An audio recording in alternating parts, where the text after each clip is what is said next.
What if the kindness you offer in solitude is exactly what brings the world to your doorstep? This is the story of a humble rancher who offered a cup of coffee to a stranger in the cold, and by morning, 40 horse riders arrived, wrenching open gates with flowers in hand. Sometimes, the simplest act echoes louder than a lifetime of labor. If you're drawn to frontier tales that celebrate quiet hearts and unexpected rewards, hit like, subscribe, and stay with us. You won't want to miss a single chapter of this. Gentle miracle, the wind in Coyote Ridge doesn't always howl, it sometimes hums low, carrying dust and bone chill across long fields at dusk, hinting at seasons shifting before the calendar knows it. That's where we find Glenn Ashford, lean as horizon, weathered by sun and salt wind. Walking home from cattle, checks in a threadbare jacket patched with his wife's faded flannel. Glenn's ranch, Black Rock, sits on the North Ridge 100. Rolling acres of dry creek beds, cold fences, and endless work. His aging pickup would cough at the worst mud, but today he hoofs it because the water pump died again. He hums to himself, arranging chores by priority. Feed Belinda the Mari, then fix the well, then check the south pasture gate. 3 children long flown. 1 old wife, Anna, tending house and remembering when Glenn's stride had spring that evening. As Glenn climbs the lane towards home, breath streaks in cold air. Dusk falls early in this ridge country, long shadows licking at fence posts. He reaches the porch, touches the latch gently, and notices a figure crouched on the porch. Stranger, ragged coat, hat pulled low. Glenn pauses. His hand goes to the shotgun behind the door, not to threaten, but to steady. He wants to ask who the man is, but he's the kind of guy who waits until hospitality comes before judgment. Coffee? Glenn offers after a beat. The man looks up, eyes wild, exhausted, and nods. Glenn hauls 3 logs onto the porch, starts a fire in the stove, and gets 2 metal cups simmering strong dark coffee from a canister in the corner cupboard. Mug in hand, he hands 1 cup to the stranger before touching his own lips. No ceremony. The man sips it like the first breath out of famine. Glenn watches his shoulders relax as the fire crackles. Glenn sits opposite him. You okay? He says softly. The stranger ripples, face pale but steadier. Got stuck up the road, ran out of gas, no cell, I couldn't move. He wipes his sleeve across his mouth, eyes fixed on flickering flame. Glenn nods, offers a 2nd cup, unsweetened. You're welcome to stay till dawn. Roads freeze tonight. He heads outside quietly, retrieves a 2nd blanket-thick wool from Anna and tosses it across the man's knees. No one says much. Coffee steams, fire hums, and shadows press the walls. After a while, the man speaks. Name's Cam. I'm not from around here. I was heading to town when dark came early. Glad you found me. Glenn shrugs, disappears into interior, searching pantry for biscuits, glass of water. Cam's hands wrap around the cup, looking young but story-worn. That night, Glenn doesn't sleep well. He hears the man snore softly, hears a hissing of horses outside. He checks the fireplace embers, smiles at Anna still stitching by lamp. He wonders who Cam is. Ranchers know strangers seldom just need warmth. They carry stories. They carry debts. Next morning, Glenn wakes early, steps outside onto the wide porch. He squints at sunrise light pooling over pasture. He folds blankets, returns coffee mug to counter, washes up after silently. Cam isn't there. Anna says breakfast came and went, and no one stirred. Glenn feels hungry for why the man left without a note. He heads out to check gates. When he arrives at the front gate, he squints at 4 neatly placed coffee cups, and behind them, flat on the dirt road, cut stems with bright daisies. 40 of them, laid in a line across dirt. Not a chain. A drifting floral trail that leads away into the dust, flickering petals. Under daylight he walks toward them, heart tender. No horses. No riders. Just petals. Silence. He scoops 1 flower into his coat pocket, breath shallow at breakfast. Anna sees the whispers in his eyes. Someone came by, he tells her, placing petals on the table. Left flowers for Black Rock. Anna touches his sleeve softly. Some kindness got remembered, she says. He nods, but no explanation fits. Ranchers from the valley arrive throughout the morning, neighbors first, then travelers, some. Dismounting near the gate with hats tipped and questions. I believe you gave him coffee last night, one says. He was Cam Rosenthal, former mayor's grandson. You may not know town politics, but he was raised with lessons on gratitude. A reputation. He said the quietest hands remembered him when pride abandoned him. Glenn listens, head bowed. He thanks them, whispered words in a sudden crowd, echoing louder than applause. The story took a turn when a reporter from the regional newspaper rolled in with camera and notebook. She asks, "You don't want publicity?" Glenn shakes his head. "I like to build fences, not headlines." She smiles and writes anyway. The article prints the next Sunday. How 1 cup of coffee in the cold moved 40 riders to pay tribute with flowers. The paper circulates across neighboring counties. Some donors send money to help fix his water pump and well. Glenn refuses checks, asking instead for prayer for the drought. The press cycle waves on, but at Black Rock, something else takes root. Josh, another high school kid drying out from earlier bar fights, catches wind of the story. He shows up at Glenn's gate with a metal brush and new hose. Saw online. Said you might need help with that water pump. Glenn hands him a cup of fresh coffee, watches him tow parts, asks no questions. Josh works steady. Glenn begins trusting him, teaching the kid gear logic, respect, repair, not reward. Josh leaves that afternoon with stronger rig and lifted head. That afternoon, a telegram arrives at ranch office. "Dear Mr. Ashford, my thanks extend more than words can carry. The kindness you offered my cousin in the cold was a chapter he carries with him still. I represent returning riders with a gift enclosed seed packets and a well repair fund for Black Rock. We'd like you to host a small celebration in spring. Bloom. Sincerely, Margaret Rosenthal." Glenn holds the note, sealed. Anna wipes her eye, pushes over mug of coffee. He smiles for the first time in Dawn's wait, with gratitude deeper than drought. That evening, as sunset bleeds across the ridge, Glenn and Anna plant wildflower seeds near the well house. He drops one in Anne's hand and says, "He didn't ask for proof, we'll grow it instead."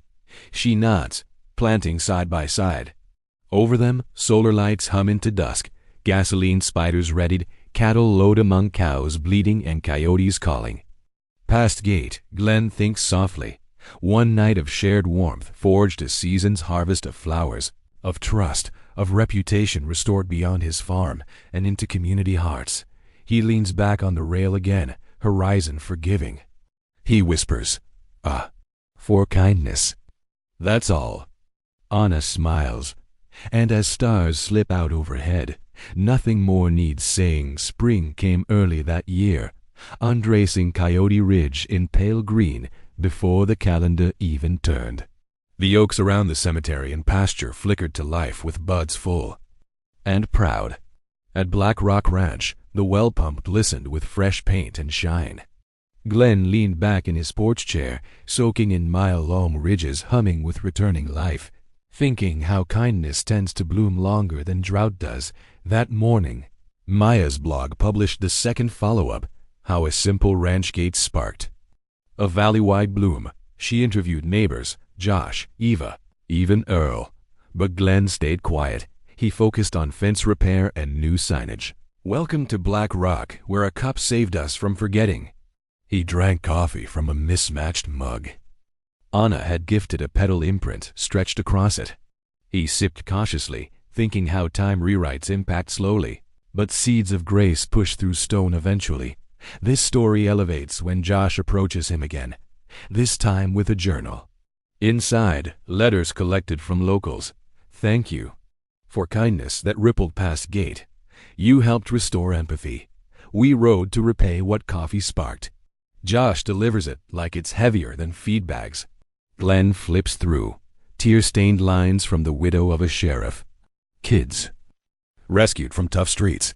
Farmers moved to volunteer at Compassion Kitchen, where Jason now served. Names and stories stitched in tribute to one evening's warmth. Josh asks, "You still want the journal?" Glenn smiles, hands it back. "Make copies, share it." Kindness, after all, should echo, not hide. Meanwhile, Margaret Rosenthal visits. That week with her husband, Luke. They ride in on quiet horses, two people shaped gently by loss and legacy. They dismount and talk to Glenn, bringing plates of bread, seeds, and a check for repairs. They mention how Cam recovered, not just physically, but spiritually. That cup of coffee anchored more than hydration. It reminded him compassion lives in hands, not headlines. As they talk, Anna arrives with peach scones, offering to help seed the garden. Margaret says, "Flowers are only reminders. Community is what roots them." Glenn thanks them, wordless grace asterisk. While the Rosenthals hosted a small spring meal, Ava stops by with her daughter Lily, now an energetic 8-year-old. Lily hands Glenn a bouquet of wild daisies she picked near the corral. Glenn tucks them into a vase by the door.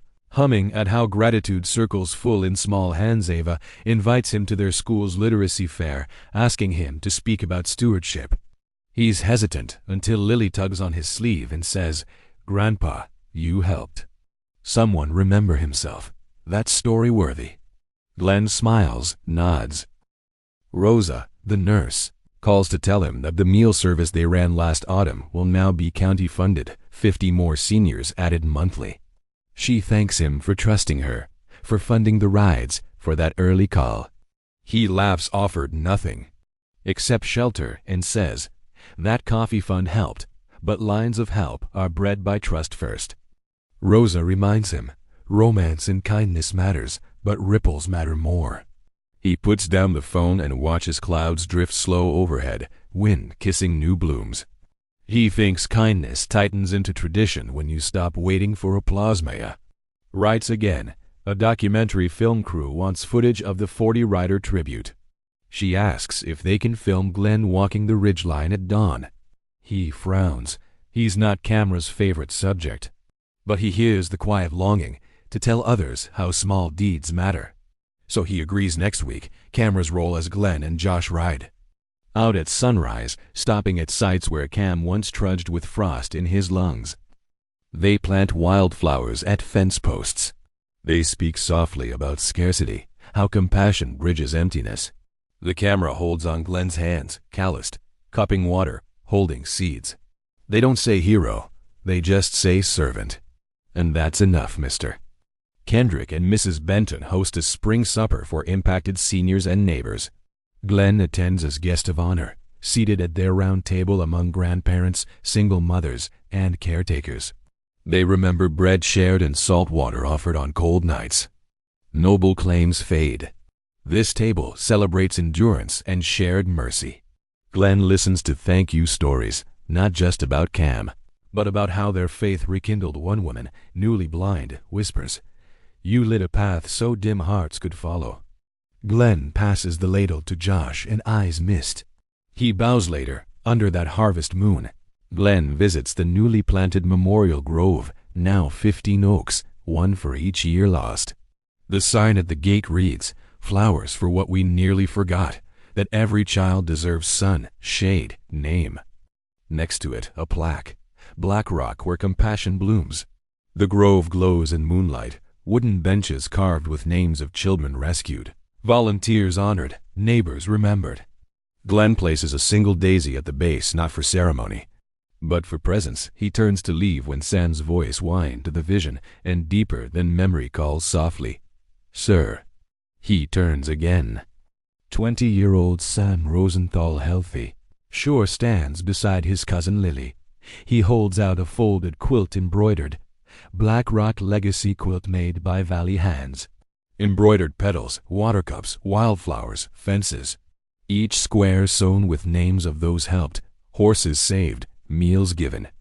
"So the story lasts," he says. Glenn takes it in awe, realizing kindness doesn't just echo, it gets stitched. Life grave-marked, yard signed, quilt folded more faithfully than memory alone. That night, Glenn writes in his journal, Coffee and cold was Ripple Capsule. Spring Roots opened by riders. Legacy isn't legacy until trusted hands repeat it. He locks the journal, walks to Anna at the lamp-lit table. She asks gently, "You think you'll ever need more than this?" He looks around. Garden thriving, grove planted, community tied by blossoms. He shakes his head.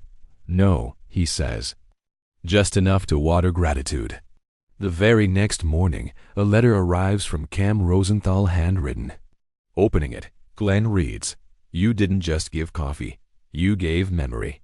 Will pour out a blessing for every year I carry that moment. I hope it strengthens you." Envelope contains passes. Free hay subsidy for a year. Farmers will ring the gate to deliver supplies so Black Rock can expand feed, but also become a hub of shared pasture in drought years. And now Glenn stands back. At the gate, surveying an expanding yard. Sawed logs for benchmaking. Kids picking daisies, neighbors unloading hay, leaders meeting under grove shade. Compassion Kitchen announces mobile booth at Black Rock County Fair. He considers Myrtle Ridge legend. One winter mud brought 40 riders. Now spring brings 50 hands ready to help. It echoes not like boast, but testimony. Black Rock Ranch woke early to the sound of hooves and laughter, not the usual quiet hum of dawn. The gate creaked wide just as the sun broke over the hills, revealing a procession of riders, 50 of them led by Cam Rosenthal himself, flanked by neighbors, friends, and Vallon County citizens. Many had placed flowers across the gate edge the night before. Now they carried baskets of petals, seed packets, and blankets, all contributions to a ritual of gratitude, not obligation. Glenn stood on his porch, cold cup of coffee in his hand, watching the parade address him not as rancher, but as a brother. No fanfare, no speeches, just riders dismounting to hang blankets on the fence, scatter petals, and exchange quiet words. "Thank you. We remember. You changed us." He climbed down into the yard as the riders formed a semicircle. Cam rode forward, leather boots pressed to frost-sharp stones. He took off his dusty hat and said simply, "You warmed a man. We came to return that fire." Then he handed Glenn a small leather-bound book inscribed Black Rock Legacy Stories of Dawn and Compassion. Names inside, stories of meals shared, wells fixed, quilts sewn, and gratitude extended. Glenn opened it to find letters penned by Cam, by Rosa, by mothers whose children found scholarship, and by Josh, now a young apprentice learning equipment. Logic, his eyes fewer scars. More curiosity tears slipped quietly down Glenn's face as the riders spread sunflower seeds across field edges and pasture. Margins symbolic rows where kindness had sprouted its own community roots. Rosa approached him, inserting a folder marked Ranch Meals Hereafter. Inside was a signed memo with county health officials. Black Rock would serve as a seasonal meal hub for flood-prone and drought-affected neighborhoods, one that could feed 100 people per week. She pressed his hand and whispered, "You created that." Glenn nodded, voice caught, and held her gaze. Eva and her daughter Lily mounted their pony to ride in at mid-morning, pushing wheelbarrow full of spring saplings from tree restoration program. Lily knocked on Glenn's shoulder. "Papa, these are from my school's kindness grove, meant for your oak line." Glenn nodded again, planting one near the fence post where Cam first rested. Seeds trailing into petals that lined a new trail between barn and gate. In that, he saw both physical and emotional growth, blossoms of belief in something bigger than just family. Neighbors arrived in line to hug him, Mrs. Benton wiping away moisture, Josh pulling him into a rare, heartfelt embrace, Earl leaning on his cane, finally rising to stand straight before shaking Glenn's hand and declaring, "You showed me service as honor, not a fallback." Glenn smiled. Softly. Dignity seen and carried forward felt more weighty than any applause. The midday sun warmed the yard as volunteers set up a long potluck table. Everybody of Coyote Ridge came bearing memories and food: roast lamb, canned corn, fresh bread, preserves, pies, salads. They sat at mismatched folding tables under shade sails held strong by oaks planted in rows of recognition. Glenn felt reverence, not for himself, but for the miracle of people gathering through service that required no contract nor board vote just. Human hearts joined by action cam climbed a hay bale, tapped with a wooden ladle. Silence fell. He told a brief story about a boy who walked in the dark and a rancher who lit lanterns with coffee and blankets. That boy carried warmth into halls of power, not for power, but to empty stomachs and broken spirits. The banquet closed with Cam announcing a modest trust fund in Glenn's name to assist local children with schoolbooks and job apprenticeships. Seed money grown from a well repair fund turned into a future resource. Josh presented a certificate acknowledging Glenn as community steward of Coyote Ridge. He held it knee-high. Eyes shy but proud. Earl returned with a repaired bench carved from oak from the grove that read, "Never doubt the heat one kind act carries." It stands outside the barn, no formal ceremony, one neighbor gently behind. Bluing petals at the base. Rosa delivered her final tribute. You opened a door, and we walked through. With more than meals, you sparked connectivity. She asked children to plant daisies in memory plot, and little hands sprinkled seeds in a circle. Glenn joined soil between fingers, prayer in his heart. As evening darkened, Glenn and Anna sat quietly on the porch steps, shoulder to shoulder, sipping iced coffee cooled through the afternoon sun. The yard still hummed with laughter, twilight star glisten, and lanterns glowing by the gate. Anna admitted softly, "I never expected strangers to bring harvest." Glenn squeezed her hand and said, "Kindness gave us better neighbors than blood." He reflected on the transformation. 12 Oaks became 15, numbers rising as community contributions grew. Dish gatherings in Compassion Kitchen, scholarship seeds from Cam's pocket, community gardens feeding hungry teens. Threads woven from one warm cup into tapestry of thriving valley. He pulled out his old journal. Last entry, "One cup cracked open more hearts than 10 sermons ever could." He closed it, knowing that story now belongs to every writer, nurse, child, and elder who found hands open here.